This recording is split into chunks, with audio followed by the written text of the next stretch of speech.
The book does give the individual who reads Right. it more in terms of your life. You cover, as I read it, you cover your friends, you cover the relationships, you cover the ups and downs. And what came to my mind as I'm reading it, I said, how did he remember all these names?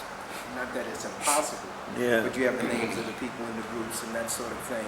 But, you know, in writing and doing your research, at the point in time of apartheid ending, and I put that in quotes, where were you at as it relates to doing this book, and what did you see being in the book or taking out of the book? No, at that time I was not even into the book.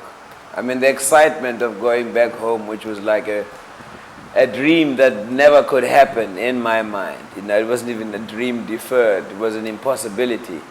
So when the possibility came up, and of course, like if you follow it, you know, I went to Botswana, then like the place was raided, I went into second exile, and then the possibility of going home started to become a rumor, and that was very exciting. And then when I was able to go to South Africa, I immersed myself so much in reorientating myself with South Africa, because if you leave a place for 30 years, even if you're a native, you have to learn the new languages, the new dances, the new steps. And people kept saying, no, we don't talk like that anymore. You know, I was trying to be hip and stuff. So I had to like re-immerse myself. And it was also a great opportunity because I never thought I'd be able to go back. And because so much destruction had been rent on the place. I was one of the people who was very passionate. You know, there's thousands of us passionate about like being involved in repairing the damage and bringing back the self-esteem and our culture that was destroyed, and trying to bring awareness to a people who had been removed from themselves, and also those elements that might be able to contribute, especially materially, towards us regaining and reviving who we were, to like conscientizing them, because people who were there were isolated from the world, and like other people didn't see the destruction; they only saw the joy of the freedom, you know. And then I realized also that when Michael Cheers was bugging me, and he said you ought to tell this story, that maybe in telling the story as well, it might help to bring certain awareness. Yeah, it might help the process, and the process of bringing awareness about what has been destroyed, you know, besides the joys. Your music. Before, It's not my music, I found it here. exactly.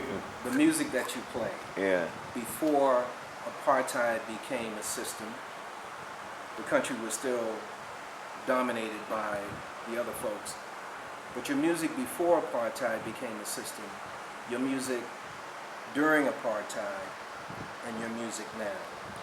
Well, I started music as a fan, but I was a 3-year-old fan. You know, I mean, something that I think people reach probably in their teens. I was crazy. I woke up to go and listen to the gramophone. They couldn't keep me away from it.